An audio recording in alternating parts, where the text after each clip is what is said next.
안녕하십니까. 이혼 전문 정주섭 변호사입니다. 오늘 주제는 상간자에게 합법적으로 복수하는 방법이 무엇이냐. 좀 뭐 황당한 주제일 수도 있는데 이거와 관련해서 5가지 많이 질문하신 사항에 대해서 답변을 드리도록 하겠습니다. 첫 번째는 바람을 피운 배우자가 밉지만 이혼까지를 원하지 않는 경우에 어떻게 할 것인가.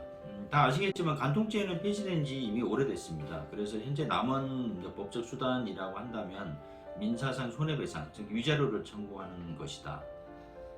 이거 하나밖에 없고요. 두 번째는 그러면 위자료는 얼마나 받을 수 있느냐라고 질문을 주셨는데 법에는 위자료 액수에 관한 기준은 없습니다.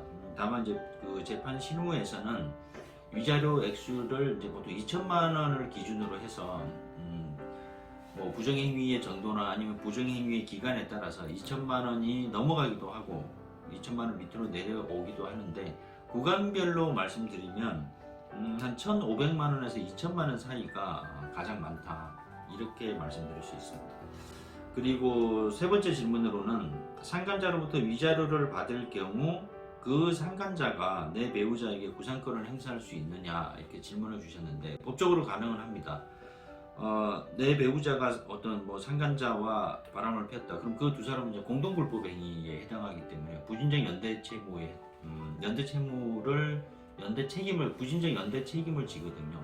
그래서 내가 상간자에게만 위자료 청구를 해서 그 상간자가 나한테 손해배상을 해줬다. 그러면 그 상간자는 내 배우자에게 구상권, 예를 들면 5대5 이렇게 이제 절반에 대해서 청구를 할 수 있습니다.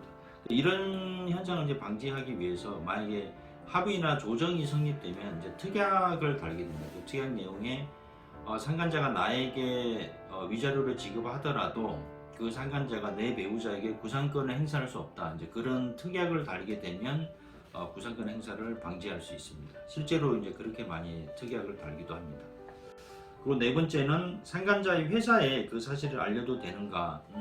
알리면 안 됩니다. 그래서 명예훼손죄에 해당하기 때문에 벌금을 낼 수도 있고 또 경우에 따라서는 그 벌금 불법행위를 근거로 해서 위자료 청구 소송까지 당할 수 있거든요. 명예훼손죄가 되느냐 안 되느냐 이제 전파 가능성 이론이라는 게 있는데 그러니까 예를 들면 내가 누군가에게 어떤 말을 했을 때 내 말을 들은 그 상대방이 또 다른 누구에게 전파할 수 있느냐, 그러니까 소문을 퍼뜨릴 수 있느냐가 기준이 됩니다. 근데 회사 동료나 아니면 회사 직장 상사에 그 얘기를 했다면 그 사람들은 뭐 당연히 제3자에게 충분히 전파할 수 있다. 그래서 명예훼손죄가 성립이 됩니다. 마지막으로 상간자를 상대로 소를 제기했을 때 주의할 점이 있느냐 이렇게 질문을 주셨는데 특별히 뭐 주의할 점은 없습니다. 일반 손해배상 소송하고 거의 비슷하게 진행이 되는데 다만 이제 한 가지 뭐 변수라고 할까요? 그런 문제가 생기는 경우가 있는데 그 이제 상간자에게도 배우자가 있을 때 그럴 때는 이제 또 다른 소송이 제기될 수가 있습니다. 그래서 예를 들면 내 배우자가 상간자와 부정행위를 저질렀다.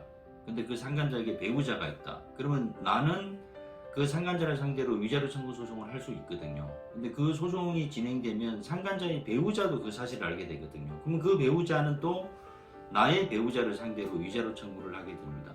그러면 나는 상간자로부터 위자료를 받더라도 내 배우자는 또 그 배우자한테 위자료를 지급을 해야 되기 때문에 결국은 상황에 따라서는 아무 실익이 없을 수도 있다. 그런 상황이 올 수도 있습니다. 오늘은 여기까지 설명드리겠습니다. 감사합니다.